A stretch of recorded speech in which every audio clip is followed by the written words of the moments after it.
Welcome to ATRS. This video is to clear up a few of the questions surrounding the Modern Sporter charging handle. Here we have the AT15, standard upper and lower AR15. And as you can see, the charging handle works like a regular AR15 charging handle.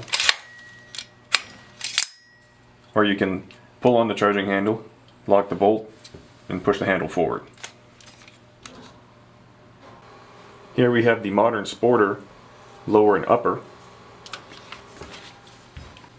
And the charging handle functions the same way. The charging handle can be manipulated, brought forwards and backwards.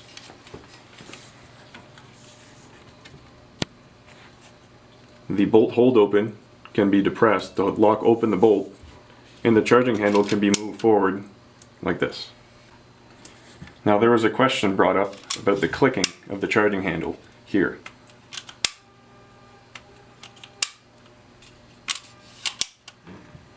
The charging handle functions this way due to the manufacturing process, and we're going to explain that in a few moments.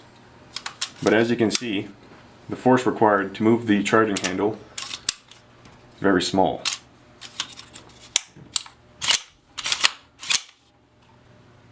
With the bolt carrier group installed, there's really nowhere for that charging handle to go except for down the rail.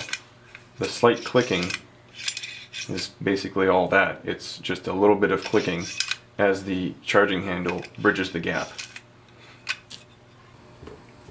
As the charging handle is moving forward and backwards, it is retained by the bolt carrier and thus cannot fall out of the installation pocket unless you're actively disassembling your rifle.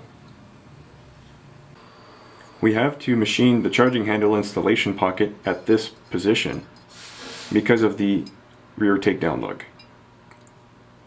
We can't move the charging handle installation pocket rear of the rear takedown lug because it would interfere with the charging handle latch pocket.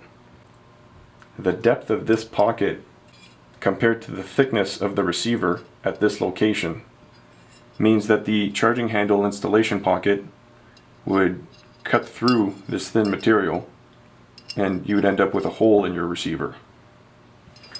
Now the charging handle rail slot here has to stop at this position here, or else again it would cut through the thin material pocket here and you would end up again with a hole in your gun.